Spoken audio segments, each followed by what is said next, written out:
Hello, ഇന്ന് നമുക്ക് ഒരു തക്കാളി സാമ്പാർ ഒന്ന് ഉണ്ടാക്കി നോക്കിയാലോ. അപ്പം അതിനുള്ള സാധനങ്ങളൊക്കെ എടുത്തു വെച്ചിട്ടുണ്ട്. ഇത് ക്യാരറ്റ്, കുമ്പളങ്ങ, ഒരു വാഴയ്ക്ക മുറിച്ചത്, ഒരു മീഡിയം സൈസ് തക്കാളി മുറിച്ചത്, ഇത് പൂണ്ട്, ഇഞ്ചി. ഇത് നമ്മുടെ പുളിയിൽ തന്നെ ഉണ്ടായ ഇരുമ്പൻ പുളിയാണ്. ഞാൻ സാധാരണ ഇടാറില്ല, ഇപ്പോൾ ഒന്ന് കുറച്ചെടുത്തേതു. തക്കാളി കട്ട് ചെയ്ത് വെച്ചേക്കുന്നു, ഒരു മീഡിയം സൈസ് തക്കാളി. ഇത് കടുക് താളിക്കാനുള്ളതാണ്. 2 മുളക്, കറിവേപ്പില, ഉള്ളി അരിഞ്ഞത്. ഇത് വെണ്ടയ്ക്ക ഞാൻ വേറെ വേവിക്കുക ഈ ചെറിയ പാത്രത്തിൽ വെച്ച്. കാരണം എന്താണെന്ന് വെച്ച് കഴിഞ്ഞാൽ വെണ്ടയ്ക്ക പെട്ടെന്ന് വേവുമല്ലോ, ഇതിൻ്റെ കൂടെ ഇട്ട് കഴിഞ്ഞാൽ അത് വെന്ത് പോകും. അതുകൊണ്ട് ഇത് വേറെ വേവിക്കാൻ വേണ്ടിയാണ്. അപ്പം ഇവിടെ പരിപ്പ്, ഒരു കൈയുടെ പിടി പരിപ്പ്, ചുവന്ന പരിപ്പാണ്, മസൂർ ദാൽ. അത് വേവിച്ച് വെച്ചിട്ടുണ്ട്. ഒരു 3 വിസിൽ വരുന്ന വരെ വെച്ചിരുന്നു. അപ്പം നല്ലതുപോലെ ഇത് ഉടഞ്ഞ് വരും. ഇനിയിപ്പം പച്ചക്കറികളെല്ലാം കൂടി ഇട്ട് വേവിക്കുമ്പോഴത്തേക്കും ഒന്നുകൂടെ വേവും. ഇത് ഇഞ്ചി ഞാൻ കുറച്ചിടും എപ്പോഴും, അത് പ്രത്യേകം പറയാൻ. ഇഞ്ചി ചിലരിടത്തില്ല ഇഞ്ചി, ഞാനൊരു ശകലം ഇഞ്ചി ഇടും. ഗ്യാസൊക്കെ ആയില്ലേ, തന്നെയല്ല ഇഞ്ചി ആൻറ്റി ഓക്സിഡൻറ്റ് ഉള്ളത്. അപ്പം ഇഞ്ചി ഞാനിടും. അപ്പം ഇത്രയും സാധനങ്ങളാണ് നമ്മൾ സാമ്പാറിനായിട്ട് ഒരുക്കിയിരിക്കുന്നത്. പച്ചക്കറിയെല്ലാം നമുക്ക് ഇതിനകത്തിടാം.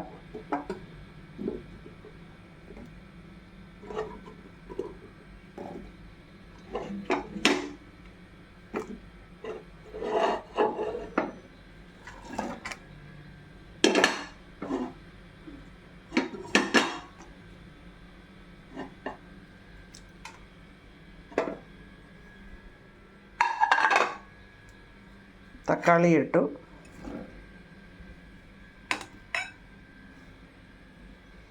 ഇനി ആവശ്യമായ മസാലകളിടാം. 1 ടീസ്പൂൺ മുളക്, 1.5 ടീസ്പൂൺ മഞ്ഞൾപ്പൊടി, 1.5 ടീസ്പൂൺ കായപ്പൊടി, ഉലുവാപ്പൊടി ഒരു നുള്ള്, ഇത് ജീരകം, ചെറിയ ജീരകം.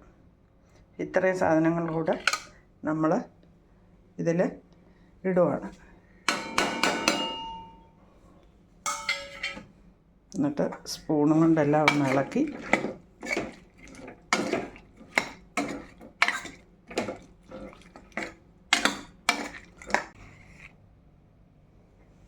ഉപ്പും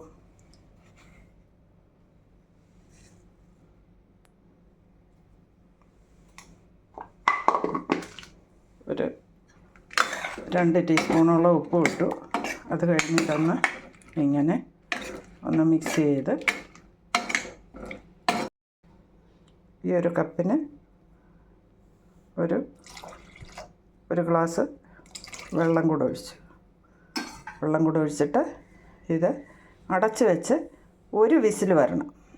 1 വിസിൽ വരുമ്പോൾ ഓഫ് ചെയ്ത് വെച്ചിട്ട് ആറുമ്പോൾ തുറന്ന് നോക്കാം. നമുക്ക് വെണ്ടയ്ക്ക കുറച്ച് വെള്ളം ഒഴിച്ച്, 1/2 ഗ്ലാസ് വെള്ളം ഒഴിച്ച്, വെണ്ടയ്ക്ക പെട്ടെന്ന് വേവുന്ന അടച്ച് വെക്കുക. അതിൽ ഉപ്പിട്ടിട്ടില്ല, അങ്ങനെ അടച്ച് വെക്കുക. നമ്മുടെ സാമ്പാർ നമ്മൾ തുറന്നിട്ടുണ്ട്. ഇനിയും ഈ കഷ്ണം ഇത് വെണ്ടയ്ക്ക വേറെ വേവിച്ചത് ഇതിനകത്ത് ഇടാം. ഉപ്പ് നോക്കിയിട്ട്, ഉപ്പ് ആവശ്യത്തിന് ഉപ്പ് വേണമെങ്കിൽ ഇടാം. പുളി കൂടുതൽ ആവശ്യമുള്ളവർക്ക് വേണമെങ്കിൽ പിഴുപുളി കുറച്ച് വേണമെങ്കിൽ ഇടാം. തക്കാളി ഇട്ടിട്ടുണ്ട്, അതിൻ്റെ ആവശ്യമില്ലെന്നാണ് തോന്നുന്നത്. എന്നാലും ആവശ്യമുള്ളവർക്ക് വേണമെങ്കിൽ ഇടാം. നമുക്ക് കടുക് താളിച്ച് സാമ്പാറിനകത്തിടാം. അപ്പം കടുക്, ഉലുവ, ജീരകം. കടുക് പൊട്ടാൻ തുടങ്ങുമ്പോൾ നമുക്ക് അടച്ച് വെക്കാം. ഞാൻ ഇതിനകത്ത് എണ്ണ ഒഴിക്കത്തില്ല, ഇത് ഡ്രൈ ഫ്രൈ ചെയ്യത്തേ ഉള്ളൂ. ഓയിൽ കുറയ്ക്കാൻ വേണ്ടിയാണ്.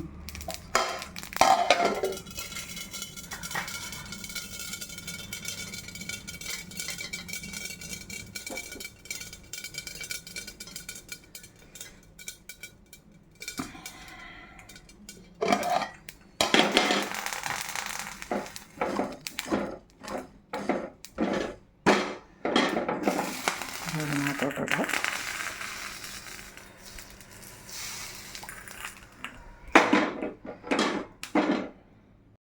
വീണ്ടും പാത്രം അടുപ്പിൽ വെച്ചു. ഒരിച്ചിരി എണ്ണ ഒഴിച്ചു. ലേശം, വളരെ ലേശം എണ്ണ, വളരെ കുറച്ച് എണ്ണ ഒഴിച്ചത്. എന്നിട്ടതൊന്ന് അരിഞ്ഞ് വെച്ചിരുന്ന ഉള്ളിയിട്ട് ഒന്ന് ഇളക്കാം. ഇതിൽ മുളകിടാം.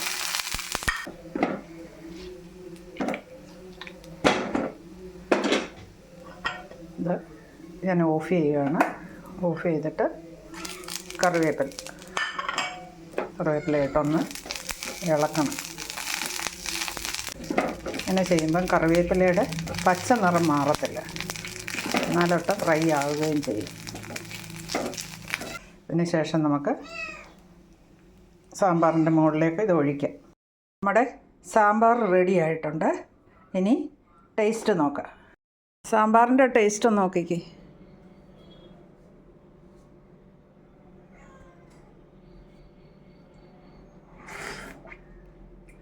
എങ്ങനെയുണ്ട്? Okay, thank you.